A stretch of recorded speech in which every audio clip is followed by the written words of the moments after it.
Hello दोस्तों, मैं Sandeep Kumar Sharma option trading series के एक और वीडियो में आपका स्वागत करता हूं। आज का जो हमारा वीडियो होने वाला बहुत ज़्यादा इंपॉर्टेंट होने वाला है। आज जो हम बात करेंगे ऑप्शंस ग्रीक्स के ऊपर बात करेंगे। देखो, बहुत सारे लोगों को ये पता होगा कि ऑप्शंस ग्रीक क्या होता है। कई लोगों को कॉम्प्लिकेट लगता है, कई लोगों को बहुत ज़्यादा ईजी लगता है। जिन लोगों को नहीं पता वो लोग सीखने का ट्राई करते होंगे और सोचते होंगे कि अगर ये चीज़ें समझ आ जाती है तो पैसा बहुत ज़्यादा ईजिली बन सकता है। देखो, ट्रेडिंग एज ए बिजनेस की तरह आप इसे लेके चलो। जिस तरह से कोई भी बिजनेस अपन करते हैं तो उसकी जो बेसिक थिंक होती है, बेसिक जो चीजें होती है, हमें उसके बारे में पता होता है कि कैसे क्या करना होता है। ठीक उसी तरह से ऑप्शंस ट्रेडिंग, या यूं कहे कि मार्केट के अंदर अगर स्टॉक मार्केट आपको सीखना है, कुछ भी इन्वेस्टिंग करते हो आप, स्विंग ट्रेडिंग करते हो, इंट्राडे करते हो, ऑप्शंस बाय करते हो या सेल करते हो, ये सारी चीजें एज ए मार्केट में ही आती हैं। अगर ये करना भी आपको, ये चीजें भी आपको करनी है तो आपको पहले इनकी बेसिक थिंग्स आनी चाहिए। इसी के अंदर एक पार्ट आता है ऑप्शंस ग्रीक्स का। देखो, ऑप्शन ग्रीक्स इज नथिंग। अपन इसके ऊपर बात करते हैं कि ऑप्शंस क्या होते हैं। पहले वाले वीडियो जो मैंने आपको बताया था, मैंने जिन लोगों ने भी पहले वाले वीडियो नहीं देखे हैं, ये 6 पार्ट आई थिंक, तो आप पहले वाले वीडियो जाके चेकआउट कर सकते हो। वहां पे मैंने सारी चीजें मेंशन की है। ऑप्शंस क्या होता है, कॉल क्या होता है, पुट क्या होता है, इनकी वैल्यू कैसे निकालते हैं अपन, ये सारी चीजें मैंने वहां पे बताई है। तो आज का जो वीडियो होने वाला है वो ऑप्शंस ग्रीक्स के ऊपर होता है। देखो, जो लोग भी ऑप्शंस बाय करते हैं और जो लोग ऑप्शन सेल करते हैं, एक चीज सबके माइंड में रहती है कहीं ना कहीं पे, कि मैं अगर कॉल बाय करता हूँ या फिर मैं अगर पुट बाय करता हूँ, एक्स एग्जांपल कि कोई भी स्ट्राइक प्राइस का अगर मैं सेलेक्ट करता हूं और उसकी प्रीमियम मान लीजिए 150 चल रही है या 250 चल रही है, कोई भी एन नंबर ऑफ द उसकी प्राइस चल रही है, तो सबके मन में कहीं ना कहीं एक सवाल ये जरूर रहता है। जो लोग ट्रेडिंग करते हैं ये चीज से समझ सकते हैं कि अगर मार्केट यहां से 300 पॉइंट ऊपर गया तो मैंने जो कॉल बाय करी है, मैंने जो पुट बाय किया है, उसका प्रीमियम कितना हो जाएगा। ये चीज आई थिंक आप सोच सकते हो, आप कमेंट कर सकते हो कि ये चीजें कौन कौन सोचता है मेरी तरह। देखो, ये चीजें अपने को अगर निकालने आ गई कि अगर मान लीजिए अपने निफ्टी बाय करी है, निफ्टी अगर यहाँ से 100 पॉइंट ऊपर की तरफ चला जाता है, तो मैंने जो एटीएम, ओटीएम, आईटीएम, जो भी स्ट्राइक प्राइस मैंने सेलेक्ट कर रखी है, जो मैंने बाय कर रखी है, उसका प्रीमियम कितना हो जाएगा उस पर्टिकुलर स्पोर्ट लेवल तक जाने के बाद में। ये चीजें आप लोगों को पता होगी कि इसका प्रीमियम कैसे निकालते हैं। अगर नहीं पता है तो इस वीडियो के अंदर अपन यही देखने वाले हैं कि ये कैसे निकालते हैं। तो देखो, यहां तक अपन आ गए। ये तो एक बेसिक ब्रीफ मैंने बताया है कि इस वीडियो में अपन क्या चीजें करने वाले हैं। अभी अपन आते हैं कि ऑप्शंस जो होता है, एक ऑप्शंस का प्रीमियम कौन कौन सी चीजों के ऊपर डिपेंड करता है। देखो, ऑप्शंस की जो प्रीमियम होता है वो 5 चीजों पर डिपेंड करते हैं। 5 ऐसे फैक्टर होते हैं जिनसे अपन ये पता कर सकते हैं कि ऑप्शंस का प्रीमियम किन से बना है। देखो, सबसे पहला तो होता है यहाँ पे स्पॉट का प्रीमियम, राइट। स्पॉट कौन से लेवल पे चल रहा है, इसके ऊपर भी ये फैक्टर करता है, ये डिपेंड करता है कि ऑप्शन का प्रीमियम क्या रहने वाला है। सेकंड आता है अपना वोलेटिलिटी, राइट। ये सारी चीजें आप अच्छे से सीख लो। सेकंड आती है वोलेटिलिटी, मतलब कि मार्केट के अंदर जो वोलेटिलिटी रहती है उनको भी कैलकुलेट किया जाता है ऑप्शन के प्रीमियम को जानने के लिए। तीसरा आता है अपना इंटरेस्ट रेट, यहाँ पे कि इंटरेस्ट रेट उस समय पे क्या चल रहा है उस पर्टिकुलर स्पॉट पे या ऑप्शंस के अकॉर्डिंग। तो ये सारी चीजें भी ऑप्शंस के प्रीमियम या ऑप्शंस को प्राइस को बताने में सहायक होती है।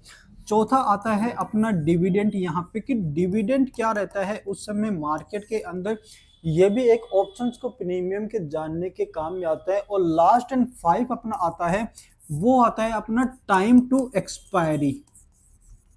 ये चीजें तो आपको पता होगी। तो देखो, इन सब में से जो 5 चीजें मैंने लिखी है, स्पॉट का premium, volatility, interest rate, dividend and time to expiry, इनमें से बहुत सारे लोगों ने कुछ शब्द तो सुन रखे हैं ऑलरेडी, लेकिन उनके बारे में पता नहीं है कि वो होते क्या है। जैसे स्पोर्ट का आपने वर्ड सुन रखा है कि स्पोर्ट अगर यहाँ तक चल रहा है, स्पोर्ट यहाँ पे चल रहा है। एक्सपायरी के बारे में आपने सुन रखा है कि किसी भी ऑप्शन हो, जो कॉल होता है, जो पुट होता है, जो अपन उसे बाय करते हैं, तो या तो वीकली एक्सपायरी होती है उसकी, या उसकी मंथली एक्सपायरी होती है। जैसे बैंक निफ्टी अभी मंथली एक्सपायरी पे चलता है और निफ्टी अभी वीकली एक्सपायरी के ऊपर चलता है। होता है। तो ये चीजें आपने ऑलरेडी देख रखी है। डिविडेंड के बारे में आप लोगों को पता होगा, वॉलेटिलिटी। तो ये सारी चीजें मिलकर के एक ऑप्शन का जो प्रीमियम होता है उसको डिसाइड करता है कि ऑप्शंस की प्राइस जो है वो क्या रहने वाली है यहाँ पे। लेकिन अगर कोई स्पोर्ट जो है, मान लीजिए अपन बैंक निफ्टी की बात करें, अगर बैंक निफ्टी 53,000 से चल करके 53,300 पर जाता है, तो अपने को ये कैसे पता चलेगा कि जो कॉल या पुट आपने बाय कर रखी है उसमें कितने रुपए का प्रॉफिट उस पर्टिकुलर स्पॉट पे जाने पे होगा या कितना लॉस उस पर्टिकुलर स्पॉट तक जाने पर अपना होगा। ये सारी चीजें ही अपन इसके थ्रू बात करेंगे। तो चलिए अपन बात करते हैं अभी कि ऑप्शंस ग्रीक्स क्या होता है। इससे पहले मैं आपको एक चीज बता दूं, देखो ऑप्शन ट्रेडिंग सीरीज जो है मैं ये आप लोगों के लिए बना रहा हूं। जो लोग भी ऑप्शन सीखना चाहते हैं, ट्रेडिंग सीखना चाहते हैं, कॉल क्या होती है, पुट क्या होती है, ये जो सीरीज है उन लोगों के लिए बहुत ज्यादा इंपॉर्टेंट होने वाली है। तो आप वीडियो को ज्यादा से ज्यादा अपने दोस्तों के साथ शेयर कीजिए जो लोग भी सीखना चाहते हैं, क्योंकि देखो आप लोगों के सपोर्ट से ही सारी चीजें होती है। जब तक आप अपना इंटरेस्ट नहीं दिखाओगे, ये सारी चीजें यहाँ पे as a free of cost में बहुत ज्यादा मेहनत से सीख करके आप लोगों के लिए यहाँ पे अपलोड करता हूँ। टाइम लगता है रिकॉर्डिंग में, सारी चीजों में। तो मैं उम्मीद करता हूँ आप लोगों से कि आप लोग भी चैनल को सब्सक्राइब कीजिए और लाइक कीजिए। तो चलिए अभी अपन बात करते हैं ऑप्शंस ग्रीक्स की। देखो ऑप्शंस ग्रीक्स इज नथिंग, उसमें होता क्या है, सबसे पहला आता है डेल्टा। अपन ने पढ़ा हुआ है अपने स्कूल एजुकेशन के अंदर, आज अपन उन्हीं पे बात करेंगे। उसके बाद में आता है थीटा अपना, फिर आता है अपना गामा, और एक होता है अपना वेगा, राइट। तो चार चीजें यहाँ पे होती है ऑप्शंस के प्रीमियम के लिए। एक तो डेल्टा आ गया, थीटा आ गया, गामा आ गया, वेगा आ गया।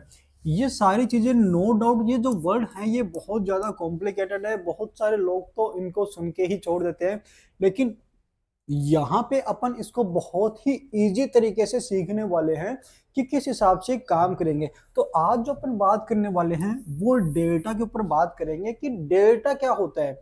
एक ऑप्शन का प्रीमियम अपन ने खरीदा, उसका प्रीमियम जो है वो 100 से 200 चला गया, 200 से 300 चला गया और 300 से 500 चला गया। हमें कैसे पता चलेगा कि ये 100 से 200 कैसे जाएगा, और अगर जाएगा तो क्या 200 पे पहुंचेगा या नहीं पहुंचेगा, या 200 से 300 या 300 से 500। ये सारी चीजें ही डेल्टा के थ्रू हमें पता की जाती है। डेल्टा ही हमें ये बताता है कि पर्टिकुलर स्पॉट अगर 200 पॉइंट ऊपर चला जाएगा या 300 पॉइंट ऊपर चला जाएगा, तो वहां पे जो प्रीमियम अपन ने बाय कर रखा है, जो स्ट्राइक प्राइस अपन ने बाय कर रखी है, उसका प्रीमियम जो है वहां पे उस पर्टिकुलर लेवल पे क्या हो जाएगा। इसे अपन एक एग्जांपल के थ्रू देखते हैं। मान लीजिए अभी बैंक निफ्टी की अपन बात कर रहे हैं, राइट। ये बहुत ज्यादा इंपॉर्टेंट वीडियो है। अब जो मैं आपको बताने वाला हूँ बहुत ही बेसिक अंडरस्टैंडिंग से बताने वाला हूँ, और आगे आने वाले जो वीडियो रहेंगे उसके अंदर मैं आपको ये भी बताऊंगा कि इसको कैलकुलेट कैसे किया जाता है, इसके अंदर कौन कौन से और फैक्टर भी है।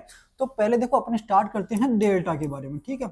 डेल्टा की सबसे पहले तो आप डेफिनेशन समझो कि डेल्टा क्या काम आता है। ऑप्शंस अगर अपन ट्रेडिंग करते हैं तो अपने को ये पता होना चाहिए भी डेल्टा क्या काम आता है, क्योंकि मान लीजिए मैंने आपको डायरेक्टली बता दिया कि इससे कैलकुलेट ऐसे कर लो, लेकिन ये पता तो होना चाहिए कि काम क्या आता है। क्योंकि कुछ भी चीज अपन जब करेंगे अपनी लाइफ के अंदर या किसी भी बिजनेस के अंदर, तो हमें उस पर्टिकुलर जो भी चीज या प्रोडक्ट रहने वाला है उसके बारे में ये पता होना चाहिए कि ये बेसिकली किस काम आता है। तो देखो डेल्टा का, अब आज के बाद में अगर आप ऑप्शन ट्रेडिंग के अंदर डेल्टा का नाम सुनो तो आपको सबसे पहले तो ये पता होना चाहिए कि डेल्टा जो है वो ऑप्शंस का प्रीमियम जो है, या फिर यूं कह ले कि प्राइस को डिसाइड करता है। तो डेल्टा ऑप्शंस के प्राइस को डिसाइड करता है कि ये ऊपर की तरफ जाएगा या नीचे की तरफ आ जाएगा।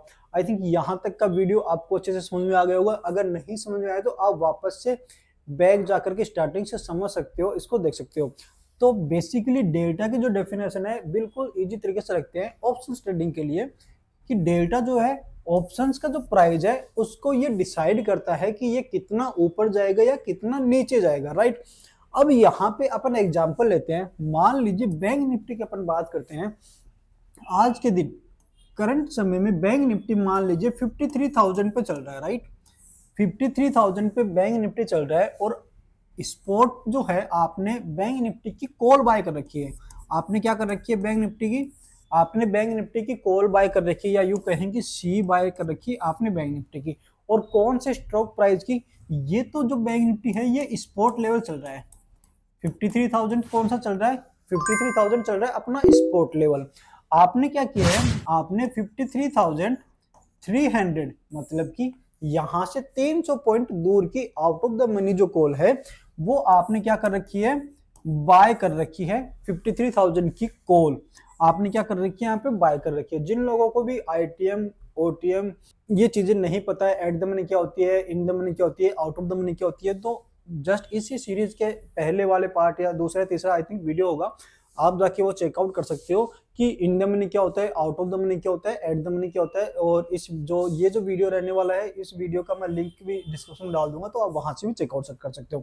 तो देखो 53,000 का अभी स्पॉट चल रहा है, 53,300 का आपने कॉल बाय किया है, आपने कॉल बाय किया, इसका मतलब आपको कहीं ना कहीं ये लगता है कि मार्केट जो है 53,000 से ऊपर जाएगा कहां तक, 53,300 तक। अगर मार्केट 53,000 से 53,300 जाता है तो 300 पॉइंट मार्केट ऊपर की तरफ जाएगा। तो अगर मार्केट 300 पॉइंट ऊपर जाता है तो नो डाउट आपको पता है कि जब भी मार्केट ऊपर जाता है कॉल का प्रीमियम बढ़ते हैं, कॉल ऊपर जाती है, और मार्केट नीचे आता है तो पुट में प्रीमियम बढ़ते हैं, पुट का पैसा बढ़ता है। तो आपको यहाँ पे प्रॉफिट कब होगा, जब 53,000 की 300 का जो कॉल है वो आपने बाय कर रखा है और स्पॉट का लेवल 53,000 से चल के 53,300 पे आ जाए या फिर 200 पे आ जाए, मतलब कि जो स्पॉट का लेवल है वो वहां से इंक्रीज होकर के कुछ अपर साइड में आ जाए, तभी आपने जो प्रीमियम बाय कर रहा है उसकी प्रीमियम वैल्यू कुछ ना कुछ यहाँ पे इंक्रीज होगी। आई थिंक ये यहाँ तक आप समझ चुके हो, ये बिल्कुल बेसिक अंडरस्टैंडिंग मैंने आपको बताई है, इसमें कुछ ज्यादा कॉम्प्लिकेटेड नहीं है। वीडियो आपको अच्छा लगे तो प्लीज वीडियो को लाइक कर दीजिए एंड सब्सक्राइब भी कर लीजिए चैनल को। तो देखो 53,300 की जो कॉल आपने बाय करी थी और आप ये सोच रहे हो कि मार्केट ऊपर जाएगा 300 पॉइंट या 200 पॉइंट, जितना भी आपका एक्सपेक्टेशन है आपकी स्टडी के अकॉर्डिंग, तो वहां पे आपको पैसा मिलने वाला है। अब ये डेल्टा की वैल्यू कैसे पता करेंगे कि जो प्रीमियम या जो पैसा हमें मिलने वाला है वो कितना पैसा मिलेगा। अब देखो इसको इसी स्लाइड से समझ सकते हैं कि डेल्टा जो होता है उसका बेसिक जो स्ट्रक्चर होता है, मैं आपको बेसिक कैलकुलेशन बताता हूँ, आप वो आता है 0 to 1 के स्लैब में, या फिर कुछ लोग इसे 0 to 100 के स्लैब भी मानते हैं। मतलब कि अगर कोई भी प्रीमियम आपने बाय कर रखा है, मान लीजिए 53,000 पे स्पॉट चल रहा है यहाँ पे, और 53,300 की कॉल आपने यहाँ पे क्या कर रखी है, बाय कर रखी है। अगर मार्केट, ये 0 से 1 का मैं बता देता हूँ, अगर मान लीजिए 1 रुपये यहाँ पे इंक्रीज होता है या 1 रुपये यहाँ पे इंक्रीज होता है, तो लेट्स सी एग्जांपल के तौर पे ये बढ़ने वाला है आपका 0.1, मतलब कि अगर 1 रुपये यहाँ पे बढ़ेगा तो 53,300 की कॉल अगर 150 रुपीज में चल रही है, अभी एग्जाम्पल के तौर पे समझेंगे कि स्पॉट चल रहा है 53,000 पे, आपने जो कॉल बाय करी है वो करी है 53,300 की। अगर स्पॉट के प्राइस में 1 रुपये का इंक्रीमेंट होता है या 53,000 से ये 53,001 आता है, तो जो 150 की कॉल आपने खरीदी है आउट ऑफ द मनी 53,300 की, वो कितने रुपए से इंक्रीज होगी। तो डेल्टा की ये प्राइस जो है वही ये बताती है कि कितने पैसे इंक्रीज होगी। तो 0 to 1 के अंदर 0.1 आ गया और 0 to 100 के अंदर ये अपना आ जाएगा ऑलमोस्ट समथिंग 10 रुपये, ठीक है। तो इस हिसाब से, या 1 रुपया आ जाएगा, ये मान लीजिए यहाँ पे 1 रुपया आ गया। तो अपन इसको कैसे कैलकुलेट करेंगे कि अगर 53,001 गया है स्पॉट और डेल्टा की वैल्यू अगर 0.1 है, तो ये अगर आपकी कॉल का प्रीमियम उस समय 150 था, तो जैसे ही मार्केट ऊपर गया तब आपका प्रीमियम हो जाएगा G प्लस 0.1, मतलब कि आपका जो एक्चेक प्रीमियम होगा वो हो जाएगा 150.10, मतलब कि ये आपका प्रीमियम यहाँ पे इंक्रीज हो जाएगा। अब इसके अंदर एक चीज जो आती है, मैंने आपको बताया था, एक इसमें आता है ITM in the money, OTM out of the money और एटीएम एट द मनी। ये सारी चीजें भी यहाँ पे फैक्टर की जाती है। इन चीजों को भी आपको समझने की जरूरत है, आप पहले वाले वीडियो में जाके रेफर कर सकते हो आईटीएम ओटीएम एटीएम के लिए। अब इनको अपन समझते हैं कि और ज्यादा अपन ब्रीफ करते हैं। एग्जांपल के तौर पे सपोज दैट डेल्टा मैंने आपको बोला कि 0 से 1 के फैक्टर में चलता है या फिर 0 से 100 के फैक्टर में चलता है। अगर बैंक निफ्टी 53,000 चलता है तो 53,000 की कॉल, अब यहाँ पे मैं एग्जांपल के तौर पे ले लेता हूँ आप लोगों के लिए, ये एग्जांपल लेता हूँ मैं। स्पॉट लेवल चल रहा है अपना 53,000 का, तो एट द मनी की कॉल अपने लिए कौन से रहने वाली है? एट द मनी की कॉल अपने लिए रहने वाली है 53,000 की। 53,000 की जो कॉल रहेगी वो अपने लिए रहने वाली है एट द मनी, राइट। और इसके बाद में आती है अपनी इन द मनी की कॉल। तो इन द मनी की जो कॉल रहने वाली है अपने लिए, ये रहने वाली है अपने लिए 52,900 रुपए की। ये अपने लिए क्या आ गई है? ITM। ITM क्या आ गया? 52,900 की कॉल आ गई अपने पास। दूसरी में अगर मैं बोलूं कि 53,300 की कॉल, ये 53,300 की कॉल जो है वो मेरे लिए क्या बन जाएगी? ये बन जाएगी मेरे लिए OTM, मतलब कि आउट ऑफ द मनी। तो मैं डेल्टा की वैल्यू यहाँ पे निकाल रहा हूँ आप लोगों के सामने कि कैसे कैलकुलेट करी जाती है, बेसिक एग्जांपल के तौर पे लगा रहा हूँ आपके लिए, ठीक है। 53,000 एट द मनी आ गई मेरे लिए कॉल, 52,900 इन द मनी आ गई और 53,300 आउट ऑफ द मनी आ गई। और स्पॉट का जो लेवल चल रहा है वो चल रहा है 53,000 का। अब यहाँ पे नो डाउट डेल्टा की वैल्यू जो है वो इन द मनी आई और आउट ऑफ द मनी और एट द मनी, इन सब के लिए अलग अलग तरह से काम करती है। जो प्रीमियम या जो ऑप्शंस स्पोर्ट से जितनी ज्यादा दूर रहेगा उसका डेल्टा की वैल्यू उतनी ही कम रहने वाली है, और जो प्रीमियम स्पोर्ट के जितना नजदीक रहेगा या यूं कहें कि इन द मनी में रहेगा उसकी डेल्टा की वैल्यू उतनी ही ज्यादा रहने वाली है। 53,000 अभी एट द मनी चल रही है। तो बेसिकली जो बेसिक स्ट्रक्चर जो मार्केट में चलता है वो बताता हूँ आपको। 53,000 की कॉल की जो डेल्टा की वैल्यू है जो एट द मनी है, भले ही मार्केट आपका एट द मनी में 50,000 पे चले या 55,000 पे, एट द मनी आप डिसाइड करके रखना, निफ्टी हो या बैंक निफ्टी। अगर आप ऑप्शन बाय करते हो तो एट द मनी पे डेल्टा की वैल्यू रहती है हमेशा 0.5 के समथिंग, ये यहां तक चलती रहती है, राइट। इन द मनी की बात करें, इन द मनी में जो डेल्टा की वैल्यू रहती है वो रहती है 1 रुपीज के लगभग। और आउट ऑफ द मनी, यानी कि जो आउट ऑफ द मनी का ऑप्शन रहता है उसकी जो डेल्टा की वैल्यू रहती है वो रहती है 0.1 के समथिंग। अगर मान लीजिए 53,000 पे स्पॉट है और 53,000 की ही आप कॉल बाय कर रहे हो, अगर 53,000 की कॉल का प्रीमियम उस समय 250 रुपीज चल रहा है, आई इन द मनी का कॉल जो है उस समय 300 पे चल रहा है, और ओटीएम का जो कॉल है उस समय मान लीजिए 150 पे चल रहा है। ये यहाँ पे मैंने प्रीमियम लिख दिया क्योंकि आपको भी पता है जो लोग ऑप्शन ट्रेडिंग करते हैं कि at the money, in the money, out of the money, इनका प्रीमियम इस हिसाब से डिसाइड होता है। तो अगर मार्केट 53,000 से चल करके 53,010 पे आ गया, 53,000 से चल करके 53,010 पे आ गया, 10 पॉइंट से स्पॉट का प्रीमियम इंक्रीज हो गया, तो एट द मनी का जो प्रीमियम है 250 वाला वो कितना होगा? तो आप अब लगाओ कि अगर 1 रुपया स्पॉट का प्रीमियम बढ़ेगा और डेल्टा की वैल्यू अगर 0.5 है, इसका मतलब 50 पैसे बढ़ेगा, तो 1 रुपया अगर स्पॉट इंक्रीज होगा तो ऑप्शंस के अंदर जो प्रीमियम है वो 50 पैसे से इंक्रीज होगा। अगर स्पॉट का प्रीमियम 10 रुपया इंक्रीज हुआ है तो जो कॉल रहने वाली है अपनी एट द मनी वो कितनी होगी? 0.5 के हिसाब से 5 रुपए। तो यहाँ पे 250 में 5 रुपए इंक्रीज कर दो तो ये आ गए अपना 255 रुपए। तो अपन ने क्या निकाला यहाँ पे कि 53,000 से 53,010 पे अगर स्पॉट आ जाता है तो एट द मनी का जो डेल्टा की वैल्यू है जिसका प्रीमियम 0.5 चलती है डेल्टा की वैल्यू, और ऑप्शंस का प्रीमियम अगर 250 रुपए है तो 10 पॉइंट स्पॉट के ऊपर जाते ही ऑप्शंस का प्रीमियम यहाँ पे हो जाएगा 255 रुपए। ठीक उसी हिसाब से देखेंगे अपन ITM in the money. In the money के अंदर जो डेल्टा की वैल्यू चलती है ऑलमोस्ट 1 चलती है, मतलब कि 1 रुपए अगर स्पॉट इंक्रीज होता है तो ऑप्शंस भी 1 रुपए के समथिंग ही इंक्रीज होगा। अगर 53,000 से चल करके स्पॉट का प्रीमियम 53,010 पे आ जाता है तो इन द मनी की जो कॉल रहने वाली है वो 300 से चल कर यहाँ पे कितना हो जाएगा उसका प्रीमियम? 310 रुपए। ये आपको समझ में आया। और तीसरी चीज है ओटीएम, यहाँ पे जो डेल्टा की वैल्यू है वो है 0.1 के समथिंग, मतलब कि 10 पैसा। अगर स्पॉट जो है 53,000 से चल के 53,010 पे आ जाता है, मतलब कि 1 रुपये बढ़ने पे प्रीमियम कितना बढ़ेगा, 10 पैसा। तो 10 रुपये बढ़ने पे प्रीमियम कितना बढ़ेगा, 1 रुपये। आप कैलकुलेट कर सकते हो। तो जो प्रीमियम था 150 जहां पे चल रहा था, तो ये कितने पैसे इंक्रीज होगा यहाँ पे, 1 रुपये से, क्योंकि 10 पॉइंट स्पोर्ट ने इंक्रीज किया है। तो यहाँ पे इस ऑप्शन की वैल्यू क्या हो जाएगी, 151 रुपीज। अगर स्पोर्ट जो है 53,000 से 53,100 आ जाते हैं, मान लीजिए 53,000 अगर स्पोर्ट 100 आ गया, तो स्पोर्ट में इंक्रीज कितना हुआ, 100 पॉइंट का इंक्रीज हुआ।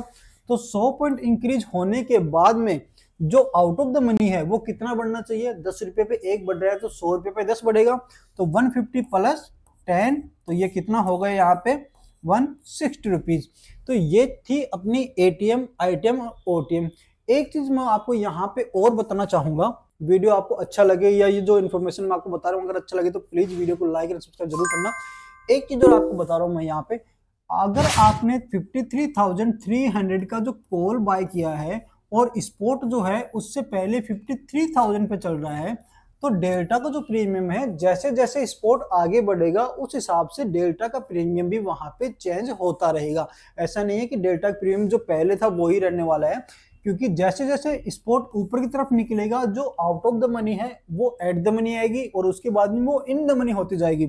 तो डेल्टा का प्रीमियम जो है वो भी उसके अकॉर्डिंग ही उसका चेंज होता रहेगा। तो ये था अपना आज का वीडियो जिसमें मैंने ऑप्शन ग्रीक्स बताए। आगे आने वाली वीडियो में मैं आपको थीटा, गामा, वेगा इनके प्रीमियम कैसे कैलकुलेट होते हैं, ऑप्शंस के बारे में और बेसिक टू बेसिक ये जानकारी मैं आपके सामने लेता रहूंगा। वीडियो अच्छा लगे तो वीडियो को लाइक और सब्सक्राइब जरूर कीजिए। मिलते हैं नेक्स्ट वीडियो में।